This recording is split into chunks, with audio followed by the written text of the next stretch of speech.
করছে। আজকে আমরা ওয়াসমোকআপ করব ঘড়ি নিয়ে। এজন্য আমরা প্রথমে ফটোশপে যাব। সবার কাছে দেখেন ফাইল দেওয়া আছে ওয়াসমোকআপের জন্য। পেয়েছেন সবাই ফাইল? পাইছেন না সবাই? প্রথমে আমরা ফাইল থেকে ওপেনে যাব। ওপেনে গিয়ে আমরা এই যে প্রথম যে ঘড়িটা দেওয়া আছে অস্ট্রো, এই ঘড়িটা সবাই ওপেন করেন ফটোশপে। করছেন? দেখেন এটা কিন্তু একটা ব্ল্যাঙ্ক ঘড়ি, তাই না? এখানে কোনো টাইমার নেই, কিছু নেই, কোনো কাটা নেই। তো এই ঘড়িটাকে আমাদের এখন মোকআপ করতে হবে। সেজন্য আমরা প্রথমে নিচ থেকে এই যে যেখানে রেক্ট্যাঙ্গেল টুল ছিল সেইখানে যাব। সবাই ওখানে যান। রেক্ট্যাঙ্গেল টুলের ওখানে গিয়ে দেখেন এলিপস টুল আছে। আছে? সবার আছে? এলিপস টুল, রাইট বাটন ক্লিক করেন। রাইট বাটন ক্লিক করে দেখেন ওখানে এলিপস টুল পাবেন।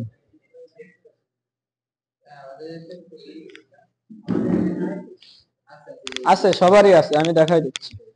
এই তো এলিপস টুল। হ্যাঁ আছে।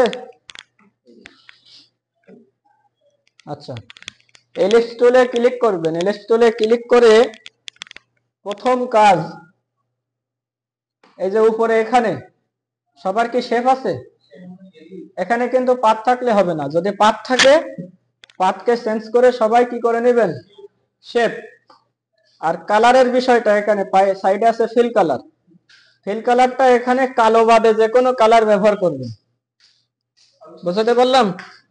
কালো বাদে যে কোনো কালার। তো আমার এখানে একটা কালার সিলেক্টেড আছে, এটা থাক, আমি চেঞ্জ করলাম না।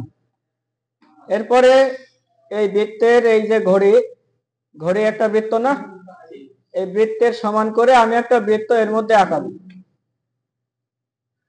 আঁকান তো সবাই। বৃত্ত আঁকানোর পরে কন্ট্রোল টি দিবেন।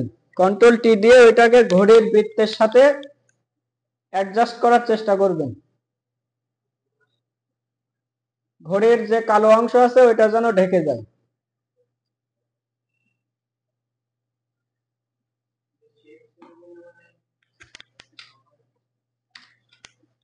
এরপরে কন্ট্রোল এন্টার চাপ দেবেন, আঁকানো শেষ হয়ে গেল।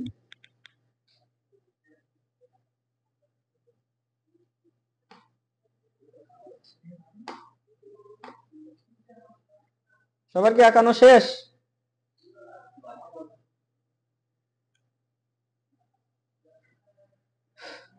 আচ্ছা, এদিকে দেখে নেন, আগে দেখে নেন কিভাবে কাজ করি, আপনারা পরে করতে পারবেন। প্রজেক্টরে তাকান। আমি এই যে বৃত্ত আঁকালাম, বৃত্ত আঁকে এবার এই লেয়ারে একটু খেয়াল করেন।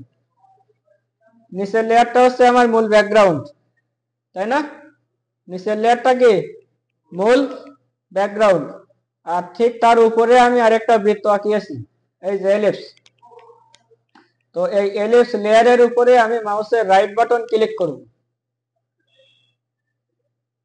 ঠিক আছে?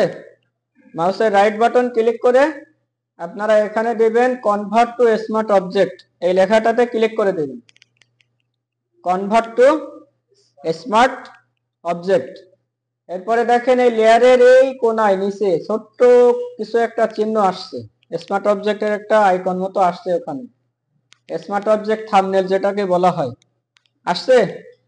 ওইটাতে ডাবল ক্লিক করবেন।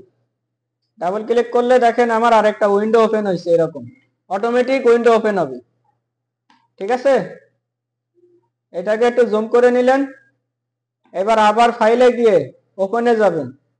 তারপরে আপনাদের জন্য এই যে ঘড়ির যে দুইটা ওয়ালপেপার দেওয়া আছে, যে কোনো একটা ওয়ালপেপার ওপেন করবেন এখান থেকে। ওয়ালপেপার ওপেন করে এই ওয়ালপেপারটাকে আপনার যে দ্বিতীয় স্মার্ট অবজেক্টের যে উইন্ডো ওপেন হয়েছিল তার মধ্যে নিয়ে আসবেন। তারপর কন্ট্রোল টি দিবেন। কন্ট্রোল টি দিয়ে আপনি ওই স্টিকারটাকে, ওই যে বৃত্ত ছিল আগের বৃত্ত, ওই বৃত্তর সাথে অ্যাডজাস্ট করার চেষ্টা করবেন কন্ট্রোল টি দিয়ে, যেন সমানে সমানে হয়। বুঝতে পারছেন? সমানে সমানে করার চেষ্টা করছি কিন্তু। হয়ে গেলে কন্ট্রোল এন্টার দিবেন। এবার এখানে একটা জিনিস খেয়াল করেন সবাই, এখানে একটা ম্যাজিক আছে। আমি এখানে এই বৃত্তের মধ্যে ওয়ালপেপারটা বসালাম,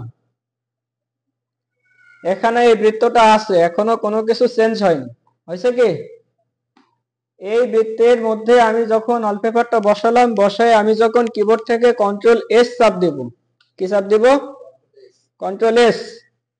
কন্ট্রোল এস চাপ দিয়ে আপনি ঘড়িতে চলে যাবেন, দেখেন অটোমেটিক আপনি যে স্টিকারটা ওইখানে বসাইছিলেন স্মার্ট অবজেক্টে, সেটা এখানে এই ঘড়িতে চলে আসছে না? তাহলে এটাই কিন্তু হলো মূলত আমার ওয়াচের মোকআপ।